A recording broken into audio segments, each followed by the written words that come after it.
Moving on, the Azimio La Umoja One Kenya coalition leader Raila Odinga now claims a killer squad dubbed Operation Support Unit has been formed and incorporated into the official security agencies and unleashed to rain terror on Kenyans. Raila Odinga says the unit under one Zachary Kariuki is back and has been assigned to covert operations including killing and maiming protesters and Azimio leaders. As KTN's political affairs reporter Emmanuel Ton now reports, the claims have attracted more reactions from Kenya Kwanza as the stage is set for a heavily disruptive week, with Azimio planning 3 days of straight back-to-back demonstrations. In a statement shared on his social media handle Sunday morning, the Azimio leader Raila Odinga has claimed there's a covert plan to kill and maim the opposition leaders and protesters through a trained killer squad named Operation Support Unit that he says has been embedded into the official security agencies. Odinga says a person by the name Zachary Kariuki was in charge of the formerly disbanded squad, which has now made a comeback. The former premier alleged OSU's main brief is to hurt and execute Azimio leaders and protesters in what he terms as President William Ruto living up to his promise to kusafirisha Azimio leaders. Ruto, if you attempt, Ruto again, if you attempt the life of Raila, we are telling you that first of all, Kenya will not be the same again. I want to ask Ruto, ukisema ya kwamba utasafirisha Raila na Uhuru, unamaanisha nini? Unamaanisha nini?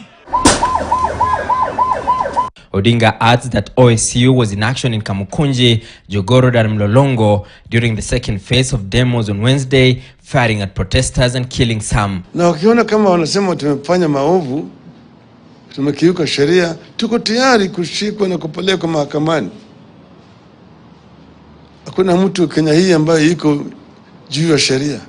The statement comes a day after the Cabinet Secretary for Trade and Investment Moses Kuria embarked on a cryptic Twitter tirade that raised heated session on social media. What Moses Kuria is talking about is preparation to commit a crime, and especially preparation to commit genocide, which is an international crime, and it can be taken to the International Criminal Court. Maandamano ni halali na tutaendelea na kufanya.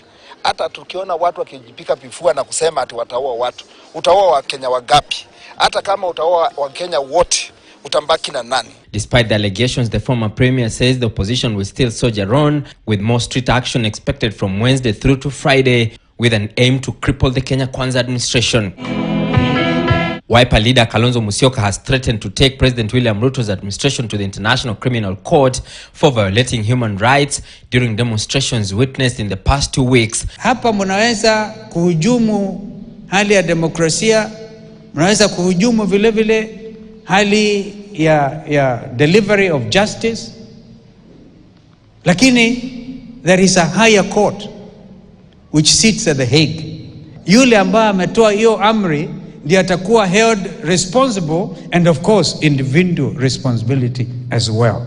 If that government is unable or unwilling to do that which they should do, then they should vacate office, either willingly or we force them out of office. Azimio leaders have maintained they will not cower or relent in their push. Uharibu wa mali unatokea kama mlolongo, kwa sababu polisi walikuja kuandamana, wakampiga kijana Dennis, alikuwa anaitwa Deniu, bunduki kichwa. Wananchi wa mlolongo kuona hivyo wakapoteza fahamu, and they became violent.